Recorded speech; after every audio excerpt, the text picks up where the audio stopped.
Hey everyone, welcome back to Build. I'm your host, Mash Sfatian, senior writer at Bleacher Report and host of Untold Stories. Today, I'm sitting down with NASCAR driver and NBC Sports analyst Parker Kligerman. He is the host of a hit show, Proving Grounds, and it's back for season 2. Here's a clip from Proving Grounds. I made this whole lunch, and Lee doesn't even show up. What's his deal? Turbo Sport Turismo Hybrid. It's a package on top of a package on top of a package. Looking for a ride, little buddy? G-Wagon! Yes! Just a little closer.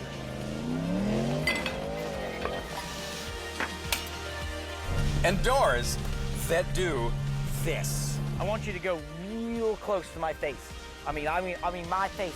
And then, boom! That's what we're giving away, this 2019 Camaro 1LE Turbo. 3, 2, 1, go!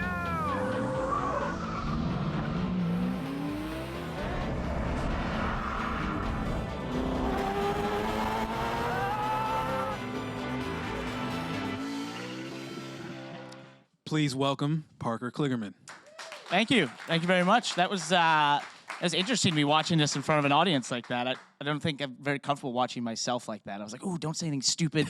Oh, I haven't seen this in a while. What did we do there? I don't know who cut that up, but that looks dope. It's cool, man. It's basically what that is if you take 3 guys who love cars, you place them in the desert for a week and a half and a ton of White Claw, and that's at night, by the way, the spot of fire, and millions of dollars worth of cars, and literally just say go. Like that's what that show. We just come up with everything every night.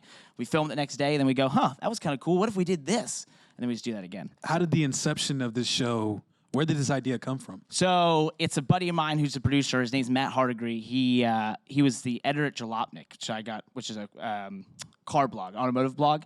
And I was writing for them back when I was racing full time. And he just had this idea of wanting to take I think it's Mystery Science Theater 3000 and do it for like cars, that sort of style of like commentary, or what is it, MX Challenge was that like show where they commentate on those people going through a course. Mm-hmm. So we just did that with cars. It's essentially how we thought about it. We were like, hey, we all love cars. We want to do something cool, something innovative, something that you can turn on and very quickly get the gist. Okay, this is for fun, right? Like we do tests and such. I don't think any of them prove anything, right? Like we have race cars that are doing parallel parking, which is just ridiculous. Who cares? Who cares if a race car can parallel park? It doesn't make any difference. So You're probably the only one that's ever tried to. Yeah, we're the only ones who've ever tried to do that. I mean, if in this season you'll see a NASCAR stock car literally doing that. It goes to a wet corner. We have like a priceless. The end of that clip is a car that is an absolutely priceless race car. From Mazda at Le Mans back in the early 90s. And I drove it because Lee couldn't fit, and he's very tall. He's that one in there. He's like 18 feet tall. He's a Georgia pine tree. But anyway, surprised he could fit in this car. Yeah, I don't know how he did that. So great editing. And basically, this car, I drove the heck out of it the whole time. We try to like parallel park it. It doesn't work. I'm basically about to break it. And we get done with the whole day, and the Mazda people are there. And I said, "What do you think this car is worth?" And they were like, "Well, we think it's somewhere between $4 and $7 million." And I was like, whoa, good thing I didn't crash that thing. Like I definitely felt close to crashing it many times. So it's quite an experience. Is this an idea that you've always had, or how long, or did it just pop up naturally and organically and it just came to fruition? I just felt like I've always been a huge fan. I mean, if you're into cars, you're into Top Gear, which is the original one out of the UK. I don't know if there's any car fans here, but everyone's heard of it. It was the greatest show there was, and I always thought, racing was my thing, being a race car driver, wanting to be a professional race car driver. But I always thought if there was anything just as cool as racing, it would be doing what those guys in Top Gear were doing. I was like, if you just got paid to play with cars and literally just talk about them, that's got to be one of the greatest jobs in the world. I grew up loving cars. That's what got me into racing. So I always say I race now basically just to fund my car passion. So that's what we get to do. Literally, so we turn to each other each time. Sam Smith, who's this one right here, he's the nerd. And then we have the Georgia Pine Tree, Lee Keen. We basically turn to each other each and every day, and we're like, can you believe we're being paid to be here? Like, it boggles the mind.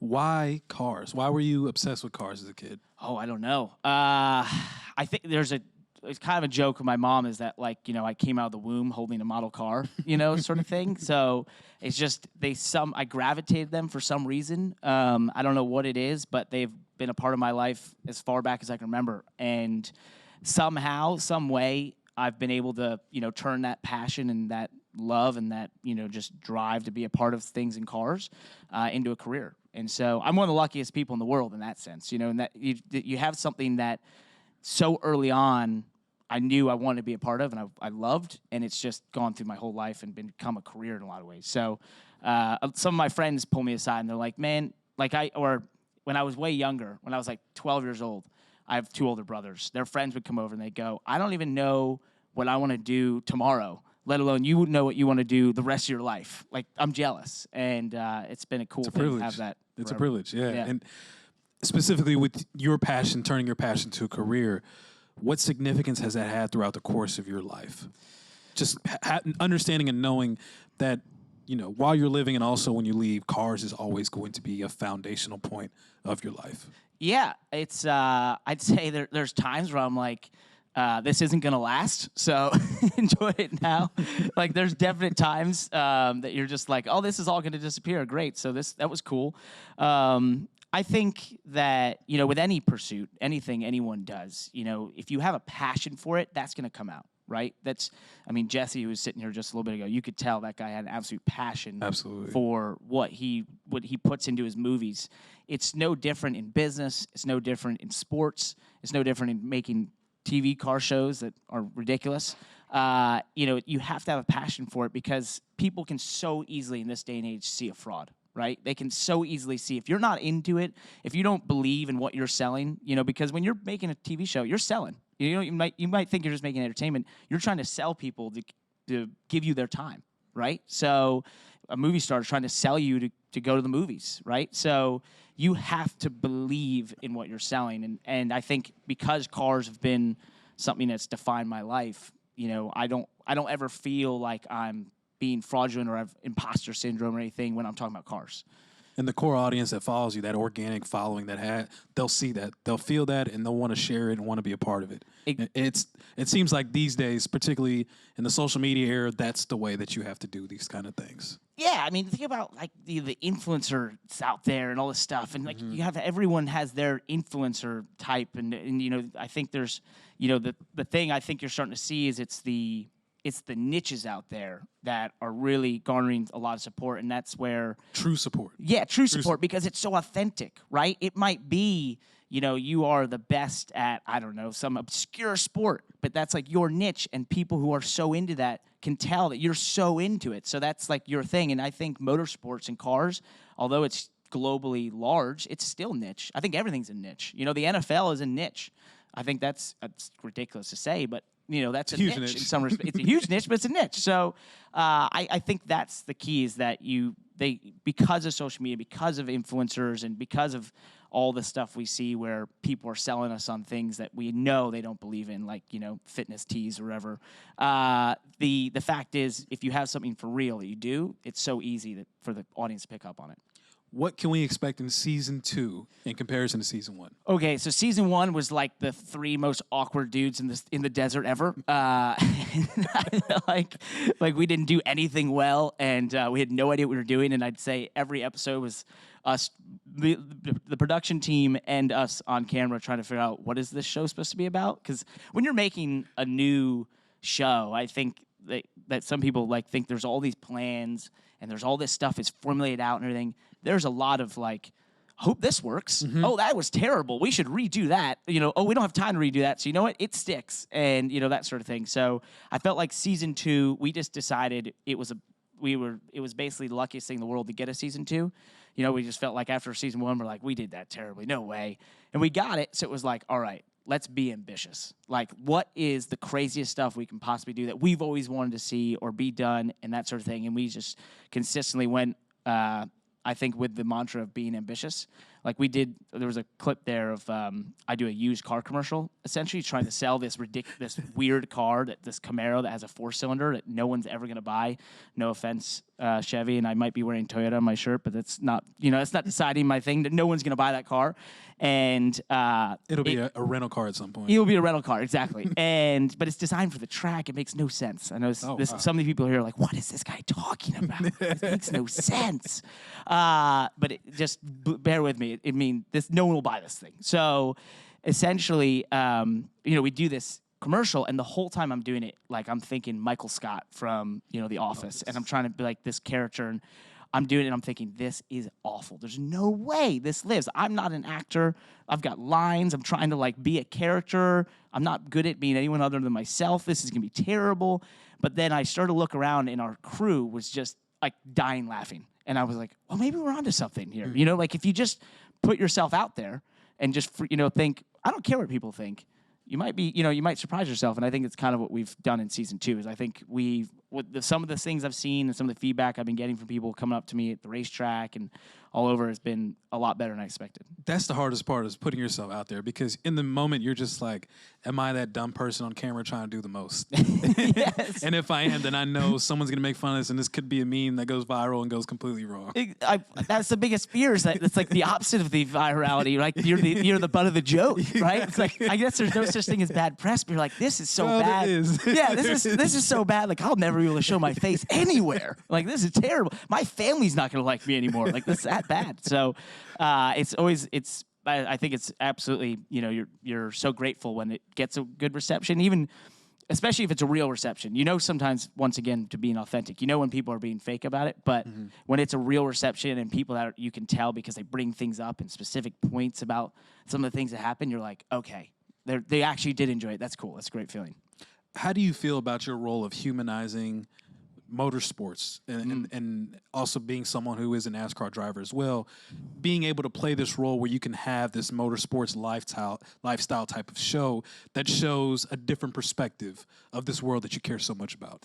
Yeah, well, the way it works is that I just live on planes. So as anyone probably in this industry will tell you, like, that you live on planes. So how do you become like the motor, doing all these different things in motorsports? For those that don't know, like, I race in NASCAR and then do this show and work at NBC and all these things. So it's, I think I'll be on a plane, like, I think I was averaging 3.5 times a week for first half this year.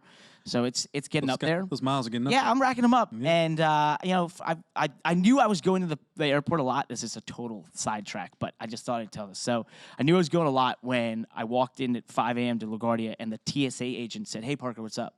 And I was like, what? We've been here enough together to know each other first name basis? I had a moment like that, too. Really? Yeah. I was wearing the same outfit, and they're like, oh, weren't you here last week? And it's like, oh, that's embarrassing. Like, no, I don't want to be here that much. It's not. But, I think it's. I mean, as I go back, I'm very grateful to have the opportunity. I think in the NASCAR world, I've always been a bit of an outcast in that sense of not being your typical NASCAR driver and coming from Connecticut, living up here, basically, spending most of my time in New York City and sort of continuing that mold by having a car show, being on TV all the time. I want to, help the sport grow. I want to help the sport reach new audiences, people that wouldn't be interested in motorsports. Maybe someone in this audience right here goes, you know what? I'm going to watch Talladega this weekend because that Parker guy who has that Proving Ground show, which got him on build, is kind of, I want to follow that. So I think that's, I'm very grateful to kind of have this platform to be that person that sort of brings the sport to new audiences. And maybe it's working, maybe it's not. I don't know. I'll never probably truly know, but I'm having a lot of fun doing it. Time will tell, ultimately. Yeah, exactly. And for those who aren't familiar with the NASCAR stereotypical race car driver is and why you consider yourself an outcast, why do you consider yourself an outcast? I don't win enough. No. Crash a lot. No, it's not why. I think it's just the upbringing and I think people have a stereotype of what they believe that NASCAR driver to be. What is that? Well, I think that, they've seen Talladega Nights and Ricky Bobby. And sure enough, we've got those. I don't know if you ever heard of Clint Boyer. He's the man. He's the funniest dude around. But, he probably fits that Ricky Bobby a little bit. But then I think the sport as a whole has expanded to such different audiences. It's become such a more national sport that stereotype has stuck around a little bit. So maybe I say I'm unique, but maybe I'm not. Maybe I'm that's more in my own head. But I think the thing that does is just how many things I do to try to sort of secede the sport a little bit. I feel like this show connects to a car audience that necessarily doesn't always find themselves watching NASCAR races, right? I see that from But they could have grew up reading Lowrider magazine. exactly Lowrider magazine, Gears you Street, mentioned. Super Street, whatever, and Top Gear, watching Top Gear, and now because they checked us out and we have a NASCAR stock car on it, and they're like, that was cool. They might tune into a NASCAR race. They might be Formula One fans that just hate NASCAR, and now might just be a little bit more interested. So I think that's part of what doing all this stuff to me means, is that we can help grow the sport as a whole, because I like to put motorsports under one big banner. But for whatever reason, we're not like soccer or the NFL or anything else, because we have so many different types.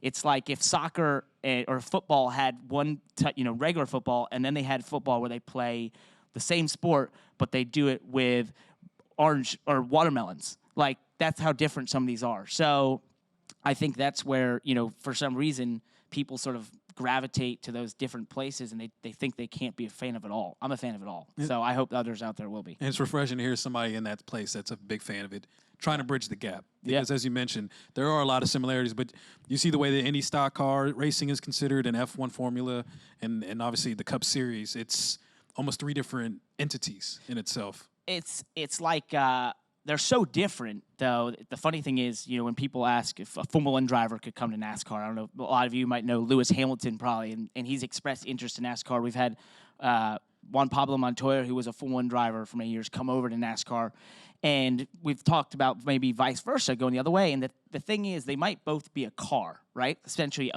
they have 4 wheels, and they have a steering wheel, and they have a gas and a brake and an engine, but they are as vastly different as you could be. And I always give the example of saying, yeah, football and basketball both use a ball, but would you consider them the same sport, the same skill set? No. That's the same thing in motorsports between Formula One and NASCAR, which then kind of takes away from my point of saying we should be fans of them all. But anyway, no, I'm just kidding. It's I think motorsports as a whole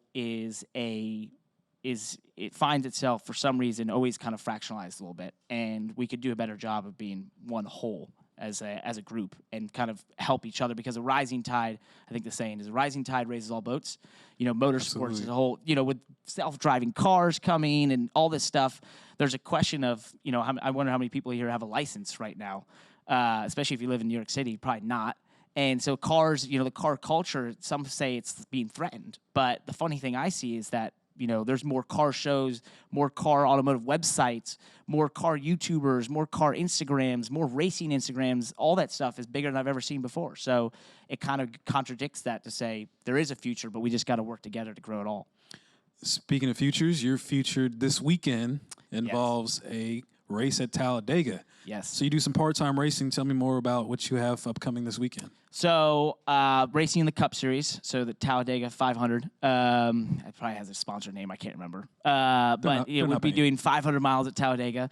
So just like Ricky Bobby, we're going down there. And it's a track I've won at twice, so that's pretty cool in the Truck Series. It's been very good to me. I don't know why it's been so nice to a kid from Connecticut to go down to Alabama and have this world-famous track be somewhere that has really identified with me. But the cool thing about what you'll see this weekend, this type of racing is called super speedway racing. And it is where we're going well over 200 miles an hour the entire time. We're in a pack of 40 cars, all bunched up on top of each other, and we are essentially playing chess at 200 miles an hour while teetering on a mountaintop. Because at any time, if there's a wreck, if someone makes a mistake, that's when you see the 20-car pile up, cars flipping over, fire, sparks, explosions, all that stuff happens. So it's a nerve-wracking 500 miles. That's very frightening.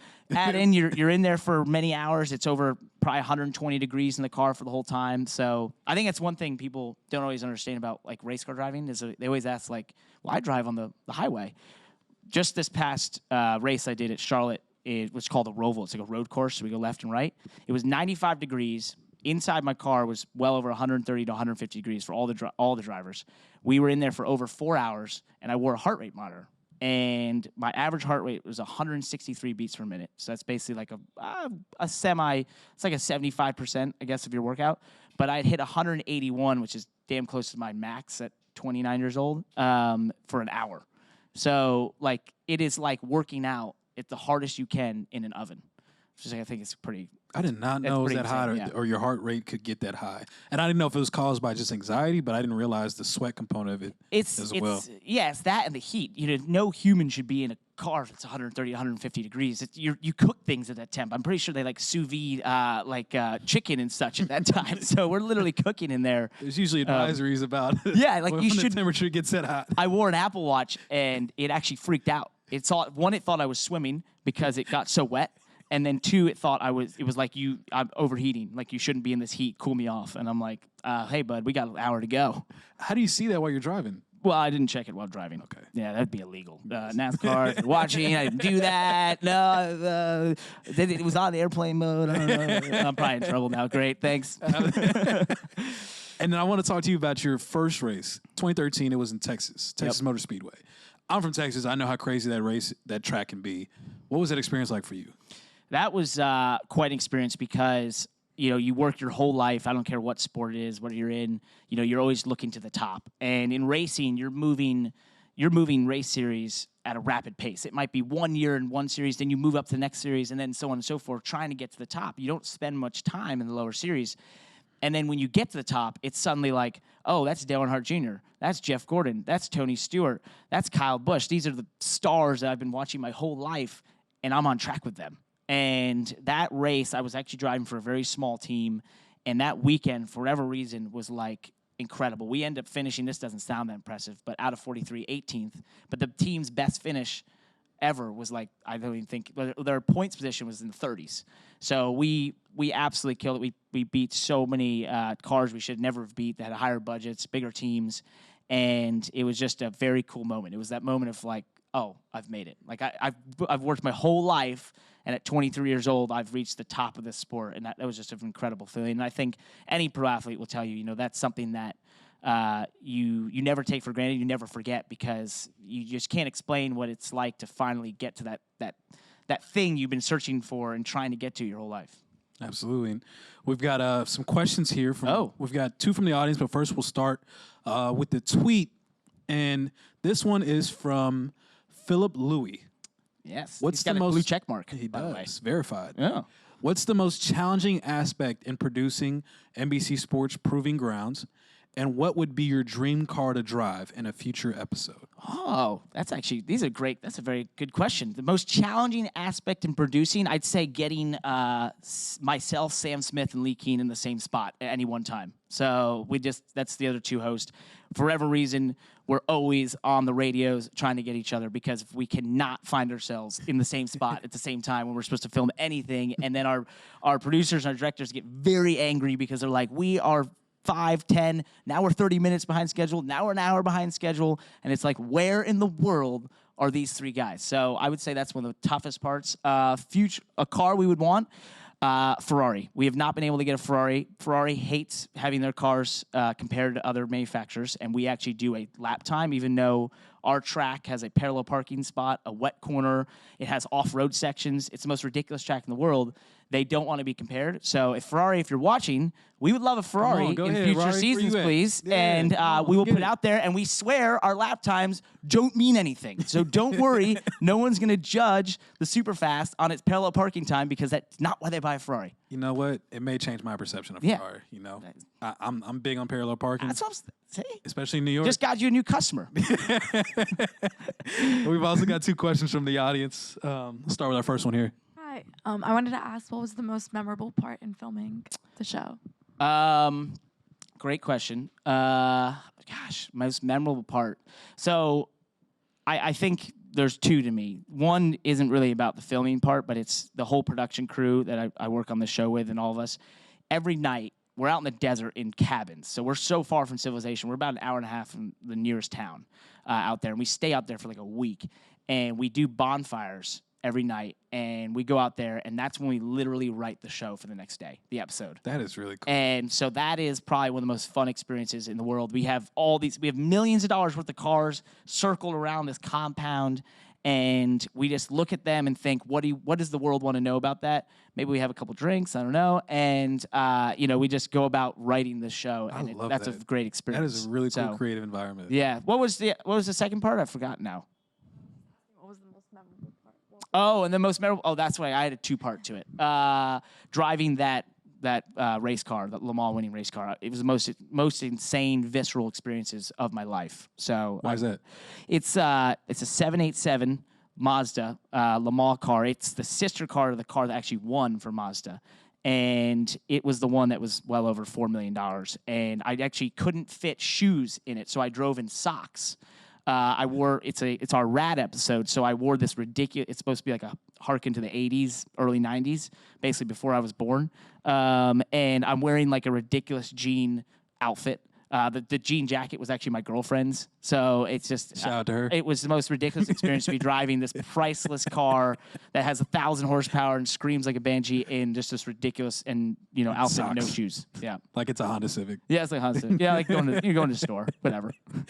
And our last question from the audience. Hey, how's it going? So I feel like being a race car driver is one of those jobs that like you can get a very like romanticized or almost like cartoonish idea as a kid. I was wondering if you were one of those kids, and then if so, what was one of the most surprising things to learn after that idea of it got more fully realized? That's one of the best questions I've ever heard about racing. Wow. So a couple parts to that. So yes, I absolutely romanticize being a race car driver. You have the vision that, when I was 15 years old, Michael Schumacher was a basically 7-time F1 champion, and I was pretty convinced that within a year I was going to be in Europe beating him for world championships in F1, and they were going to be handing me hundreds of millions of dollars, and I was going to be on private jets and all sorts of things. Then it turned out I was actually in the Midwest, sleeping in truck stops, trying to work my way through, and then, so on and so forth. So it's, I think you always glorify, what that thing you want to get to. And I think the funny thing is, there's a lot of that's right, that cartoonish aspect that you believe as a kid. There's so much of that. And holding on to that's so important because you can get very jaded. When you get to the top level, suddenly it becomes about money, politics. There's so many more factors than just results. Power. There's nepotism. All that stuff factors in like anything else. And you can get very jaded. And holding on to that, when you see a kid and he comes up for your autograph or he's, I don't know, just at the track, and you realize that you were once him, and to him, you're just like this, amazing. They can't believe that you're there, that they're there. And if you can hold on to that, I think it's very key. I've lost it myself at times, where you think, oh, this is terrible. This is the worst thing ever. I can't believe it. My life is the worst life ever. And then, you pinch yourself and remind yourself, wait a second. I'm a professional race car driver. Like, this is what I wanted. It's just not exactly as I thought it would be. So, But still not bad. Yeah, it's not bad. It's by no means. Kevin Harvick says, he's a champion in NASCAR, and he says when people are like, sorry about your day, he's like, no, don't be sorry. I just got paid to drive race cars. I'm having a great day. So, Great question and a great way yeah, great question. to end this session. Thank you so much for joining us. And Thank you. Again, you guys can check out Proving Grounds on NBC Sports. Is that correct? Yep, NBCSN Sports Network, Sunday nights. It's after all the NASCAR coverage and also on the app. Great. Looking forward. Thanks for Great. joining us. Thank you, guys. Absolutely.